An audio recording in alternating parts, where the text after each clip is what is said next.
Assalamualaikum warahmatullahi wabarakatuh. Salam sejahtera bagi kita semua.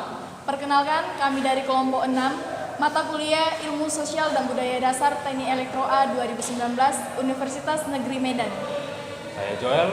Saya Yohana. Saya Muhammad Wahyu. Saya Fadil Ibnu Ardiansyah.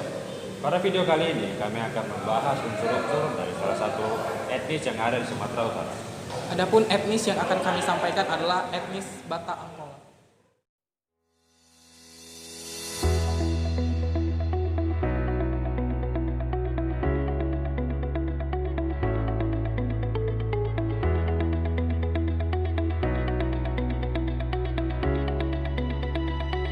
Suku Batak Angkola adalah salah satu subetnis dari suku bangsa Batak. Selain Batak Toba, Batak Karo, Batak Pakpak, Batak Simalungun, dan Batak Mandailing. Tanah suku Batak Angkola berada di wilayah geografis Tapanuli bagian selatan, atau yang biasa disingkat dengan nama Tabaksel, yang meliputi Kabupaten Tapanuli Selatan, Kabupaten Padang Lawas, Kabupaten Padang Lawas Utara, Kota Parangserimpuan, dan sebagian Kabupaten Mandailing Natal. Banyak orang menganggap penduduk asli Tapanuli Selatan, yang tepatnya berada di Sumatera Utara, semuanya adalah etnis Mandailing dan sebagian lagi adalah etnis Batak Toba. Anggapan ini jelas keliru.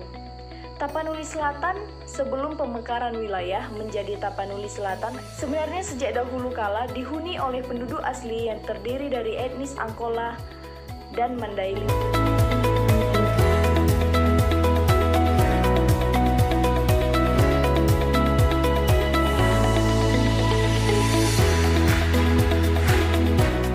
Salah satu unsur kebudayaan etnis Batak Angkola yang akan kami bahas pada video ini yang pertama adalah sistem religi dan upacara keagamaan.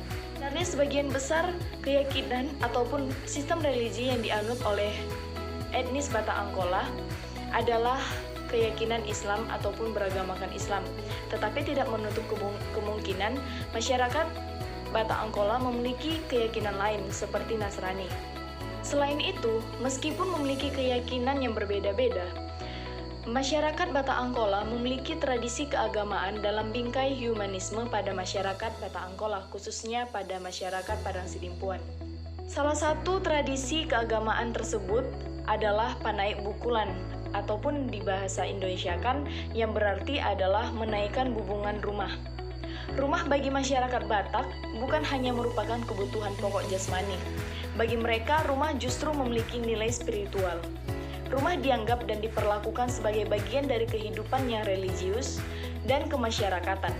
Itu sebabnya dalam proses pendirian rumah, mulai dari perencanaan, pengumpulan bahan bangunan, mendirikan sampai pada penghuni rumah itu diwarnai oleh banyak kegiatan kemasyarakatan yang dijiwai oleh semangat adat dan keagamaan.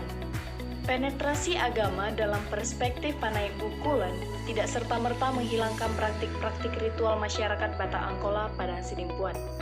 Meski masyarakat menerima ajaran Islam sebagai keyakinan, di samping menerima ajaran-ajaran modern dalam membangun rumah, mereka tetap tidak kehilangan tradisi lokal sebagai nilai adat di tengah arus globalisasi modern.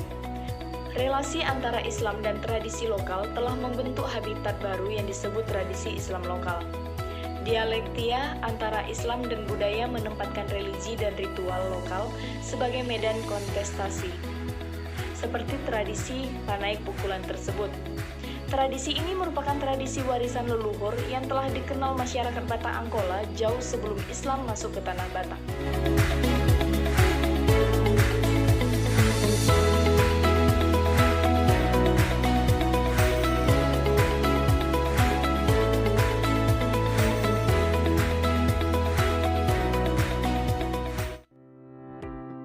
Unsur kebudayaan suku Batak Angkola selanjutnya adalah sistem teknologi dan peralatan. Sebelumnya sudah kita dengar bahwa Batak Angkola, sama seperti suku Batak lainnya, tinggal di daerah dataran rendah yang membuat masyarakat Batak cenderung bermata pencaharian bertani. Mata pencaharian petani membuat teknologi dan peralatan yang ada pada masyarakat Batak Angkola berkembang pada aspek pertanian, seperti cangkul, batak, sabit atau disebut ani-ani, dan tongkat tunggal. Senjata juga berkembang bersama peralatan pertanian, yaitu pisau, parang, atau tombak yang digunakan sebagai alat pertahanan di dalam dan melindungi tanah budidaya mereka. Selain dua hal tadi, seni juga berkembang dalam teknologi sandang. Sifat manusia yang pada dasarnya memiliki rasa estetika membuat sandang menjadi karya seni dalam Batak Angkola, yaitu berupa ulos. Ulos tersebut sebagai karya seni memiliki makna tertentu dalam setiap motif yang ada, seperti rambu yang berbentuk bulu melambai yang melambangkan rumah tangga harus luas mencari nafkah, manik-manik si mata rambu yang berarti suami istri harus menjaga anak laki-laki dan perempuan dengan baik, dan makna lainnya yang terdapat dalam motif-motif ulos. Rumah sebagai aspek papan juga memiliki motif sebagai bukti khas dari suku tersebut. Unsur selanjutnya adalah sistem organisasi sosial dalam suku Batak Angkola. Sistem kekerabatan orang Batak adalah patrilineal, yaitu menurut garis keturunan ayah. Dalam berhubungan antara satu dengan yang lain dalam masyarakat Batak Angkola, mereka harus mampu menempatkan dirinya dalam struktur tersebut, sehingga mereka selalu dapat mencari kemungkinan kehubungan kekerabatan di antara samanya dengan cara marturtur. Hubungan antara satu marga dengan marga lainnya sangat erat, setelah terjadinya beberapa kelompok kecil yang diakibatkan oleh sebuah perkawinan. Memang benar apabila seorang Batak menyebut marganya dengan sebutan Dongan Sabu Tuha, ya, atau mereka yang berasal dari rahim yang sama. Garis keturunan laki-laki diteruskan oleh anak laki-laki, dan menjadi punah kalau tidak ada lagi anak laki-laki yang dilahirkan. Sistem kekerabatan patrilineal ini yang menjadi tulang punggung masyarakat Batak, yang terdiri atas turunan-turunan, marga, dan kelompok-kelompok suku yang semua saling dihubungkan menurut garis anak laki-laki. Laki-laki itulah yang membentuk kelompok kekerabatan, sedangkan perempuan menciptakan hubungan besan, dalam bahasa Inggris yaitu affinal relationship, karena ia harus kawin dengan laki-laki dari kelompok patrilineal lain.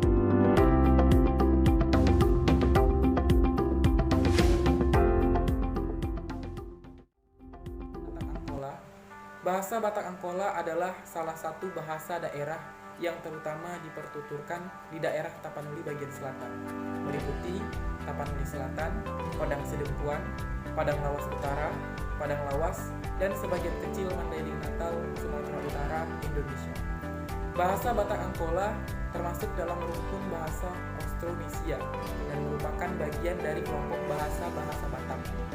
Bahasa Batak Angkola adalah bahasa yang paling mirip dengan bahasa Batak Toba. Di samping letak geografis yang berdekatan, bahasa Angkola sedikit lebih lembut intonasinya daripada bahasa Toba dan juga memiliki kemiripan dengan bahasa Batak Mandailing. Cuma, perbedaan mendasar terletak pada intonasi Angkola yang lebih tegas dibandingkan Mandailing. Kemiripan antara bahasa Batak Angkola dengan Batak Toba dan Batak Mandailing dipengaruhi oleh domisilinya yang diapit oleh kedua kelompok subetnis tersebut.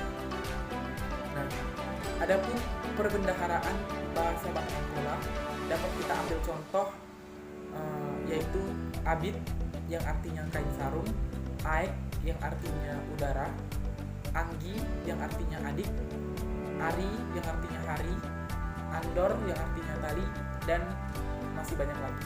Daerah Tapanuli Selatan adalah daerah yang ditempati oleh suku Angkola dengan berbagai macam jenis tari-tarian. Yang pertama yaitu tarian tradisional Rondang Bulan. Tarian tradisional Rondang Bulan. Adapun tarian ini menceritakan tentang gadis-gadis Angkola yang menari dengan riang di bawah pancaran sinar bulan purnama. Rondang Bulan sendiri berarti terang bulan. Oke, yang kedua yaitu tarian tradisional onang-onang atau tortor. Tortor di tanah Batak itu ada sedikit perbedaan antar subetnis, baik musik ataupun gerakan tangannya.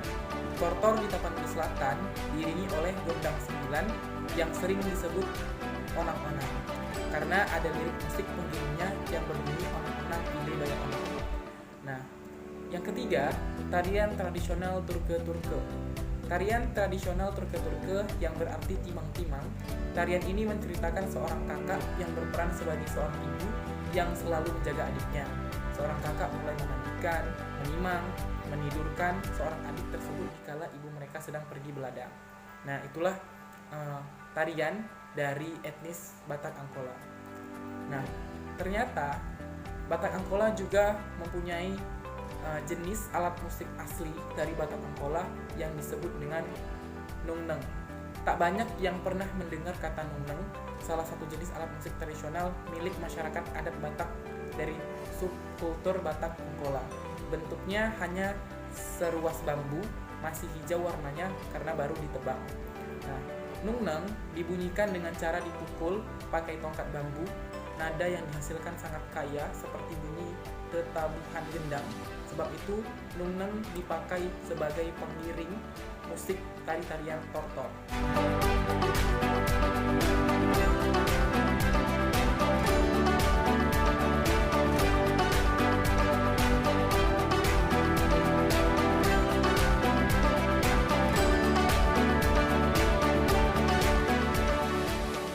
Sekarang saya akan menjelaskan mata pencarian dari etnik suku Batak Angkola, yaitu mata pencarian.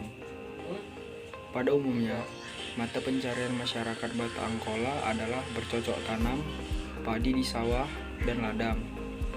Lahan didapat dari pembagian yang didasarkan marga. Setiap keluarga mendapatkan tanah, tapi tidak boleh menjualnya. Selain tanah belayat, adapun tanah yang dimiliki perseorangan. Selain pertanian, peternakan juga salah satu mata pencarian suku Batak Angkola. Hewan yang diternakan antara lain kerbau, sapi, babi, kambing, ayam, dan bebek. Masyarakat Batak Angkola yang tinggal di sekitar Danau Toba sebagian bermata pencarian menangkap ikan. Selain itu juga mereka berprofesi pada sektor kerajinan. Hasil kerajinan antara lain tenun, anyaman, rotan, ukiran kayu, tembikar, dan lainnya yang ada kaitannya dengan pariwisata. Masyarakat Batak Angkola pada umumnya telah mengenal dan mempergunakan alat-alat sederhana yang dipergunakan untuk bercocok tanam dalam kehidupannya, seperti cangkul, bajak, tongkat tunggal, sabit, atau ani-ani. Masyarakat Batak Angkola juga memiliki senjata tradisional, yaitu pisau surit, pisau gajah, dompa, hujur, pedang, dan unsur teknologi lainnya, yaitu alat tenun untuk menenun kain ulos.